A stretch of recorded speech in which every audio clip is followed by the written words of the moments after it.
Trending ngayon ang kapuso actor na si Rob Gomez.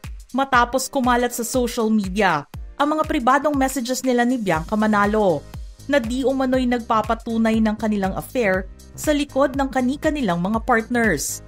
Makikita na pinagsabay pa ni Rob Gomez si Herlene Budol at may kainan pa daw na naganap.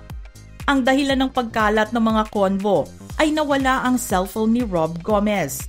Ito ang buong istorya.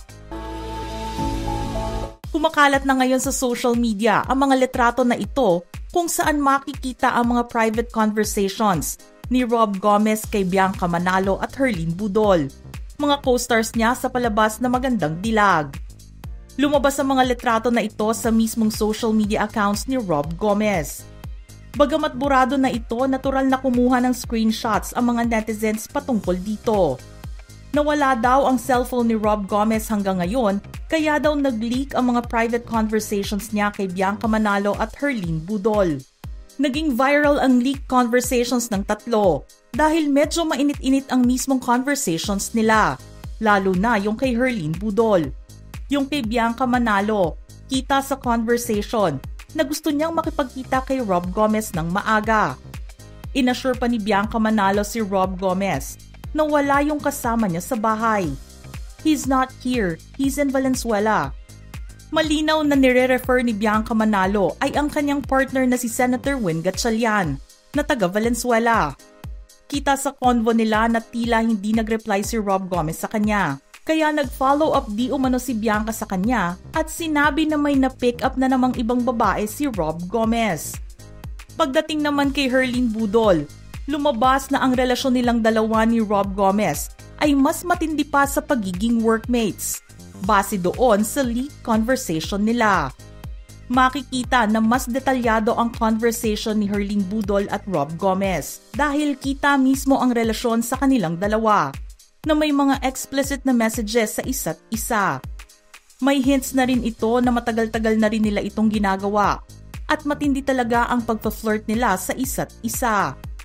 Makikita din na tila kinakabahan si Herlene na buntis siya at pinakita pa ang screenshot ng kanyang pregnancy test kay Rob Gomez. Nag-leak din ang convo na ito kung saan makikita na gustong makausap ng asawa ni Rob Gomez na si Dr. Shaila Rebortera si Herlene Budol. Mukhang gusto niyang kumprontahin si Herlene Budol sa alleged affair niya kay Rob Gomez. Todo deny naman ang naging reaksyon ni Herlene Budol sa gitna ng kontrobersya na ito. Ayon kay Herlene, showbiz nga daw talaga at kapag dedicated ka sa trabaho, gagawan ka ng issue. Ginagawa na rin daw siya ng issue na buntis daw siya noong nasa Wawawin siya. At ngayon naman ay sa show niya na Magandang Dilag. Ang tanong pa niya ay, bakit daw siya nakaladkad patungkol sa issue na ito? Si Bianca Manalo naman ay nag-post ng kanyang family pictures na nasa Japan sila sa gitna ng kinasasangkutang issue na ito. Ang hinihintay na reaksyon ng mga tao ay yung kay Senator Gatchalian. Pero bukang bibig ng mga netizens ay lagot silang lahat sa senador. Bagamat kumalat ang mga conversations nito dahil nga nawala ang phone ni Rob Gomez, may ilang netizens ay nagsabi na ang asawa mismo ni Rob Gomez na si Dr. Shaila Rebortera ang nag-post nito sa mga social media accounts ni Rob Gomez. Burado kaagad sa Facebook ang mga convo, pero sa Instagram ay tumagal pa ito ng mga 10 hours before ito burahin.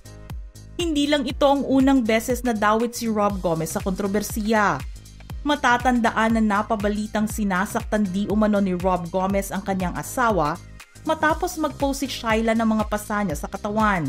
Pinag-usapan din ito ni Rob at ni Herlene sa secret convo nila at tila gustong paaminin ni Dr. Shaila si Rob na sinasaktan siya nito. Ano ang masasabi nyo sa latest kontrobersiya na ito sa gitna ni Rob Gomez, Herlene Budol at Bianca Manalo? Just comment below.